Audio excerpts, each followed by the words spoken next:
flaws, and the flaws in some of the figures herein are significant. For example, Martin Luther at the end of his life said a number of awful things about Jews that can't easily be waved away. George Whitefield approved of slavery. General William Booth had an authoritarian side to him that caused great trouble to himself and his family late in life. In our time of politically correct madness, understanding that to err is human is vital, and we must always put our mistakes and the mistakes of others in context. For example, to expect Luther or Whitefield or Booth to bend to the standards we all seem to think of as self-evident in our own time is naive. I have tried not to shy away from mentioning these mistaken beliefs where they apply, but the au courant idea that a mistake or blunder somehow destroys the value of all the good that someone has done is a deeply wrong idea that we must stand against strongly and boldly at every opportunity.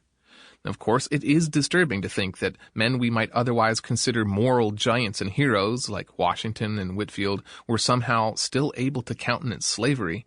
But unless we see the big picture, we will be throwing the proverbial baby out with the bathwater.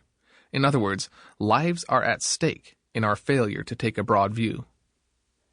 It takes wisdom and discernment to know what is truly great, and I hope the stories of the great men in this book will impart some of that to you. In fact, I'm quite confident they can't fail to do so. Eric Metaxas, New York City, September 2019. Chapter 1. Martin Luther, 1483 to 1546. Here I stand. I can do no other. God help me. Amen. Martin Luther. Martin Luther was born in Eisleben, Saxony, on November 10th, 1483. Actually, he was possibly born in 1482 or 1484. Scholars can't say for sure which year, nor did Luther or his mother, both of whom history records as present, seem to know. Birthdays were rarely remembered in those days, but name days were something else. For this reason, we know that on the very next day, November 11th of one of those years, the one-day-old reformer-to-be was trundled across the street to the magnificent Saints Peter and Paul Church to be baptized. This was to ensure that if he died young, as so many did in those days, he would escape the eternal flames of hell. Luther was born at a time when the Church seemed far less interested in the happy idea of entering God's presence in heaven than in avoiding eternal punishment outside his presence in hell. As most know, this was something of an obsession with the Church of the high medieval era, so much so that it would eventually lead to the incident that would make Luther world famous. Because Luther was baptized on the feast day of St. Martin of Tours, his parents named him Martin. Soon after his birth, the family moved to Mansfeld, 12 miles north, where his father, Hans, would begin a thriving mining business. Hans borrowed a significant sum of money from his wife's family to purchase 4 refining operations called smeltworks. Although Luther in later years often referred to himself as the son of a poor miner, his father hardly labored with a pick or shovel. The Luthers worked hard and were not aristocrats, but we now know they were far from poor.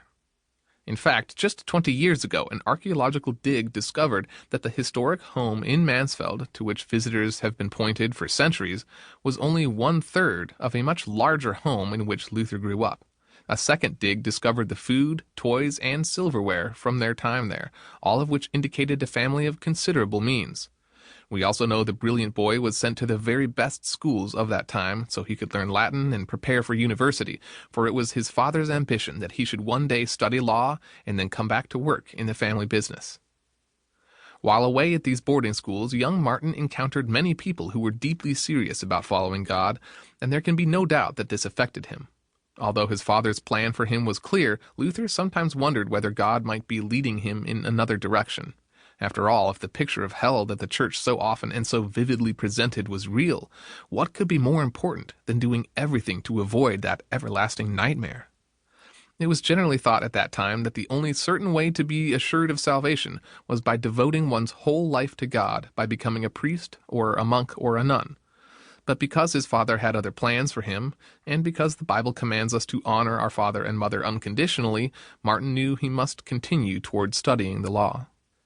He entered the University of Erfurt in 1501, and in 1505 earned his master's degree, at which point he finally entered his legal studies. Martin appreciated his father's bitter sweat and toil in